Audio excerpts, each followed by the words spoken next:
Merhaba arkadaşlar, nasılsınız? İyi misiniz? İnşallah iyisinizdir. Gördüğünüz gibi bugün biz yine de havalimanındayız.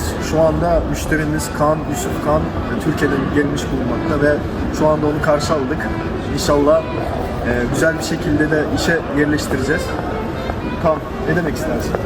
Dostlar merhabalar herkese öncelikle. Takoma Vize sayesinde vizemi almış bulunmaktayım. Öncelikle Murat abiye ve tüm Takoma Vize ekibine çok teşekkür ediyorum.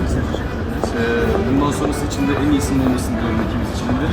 Takoma Vize'yi takipte kalın. Arkadaşlar siz de Polonya'ya, Avrupa'ya gelmek, okul üstüyle ya da iş olarak gelmek istiyorsanız Takoma Vize'yi takip edin arkadaşlar.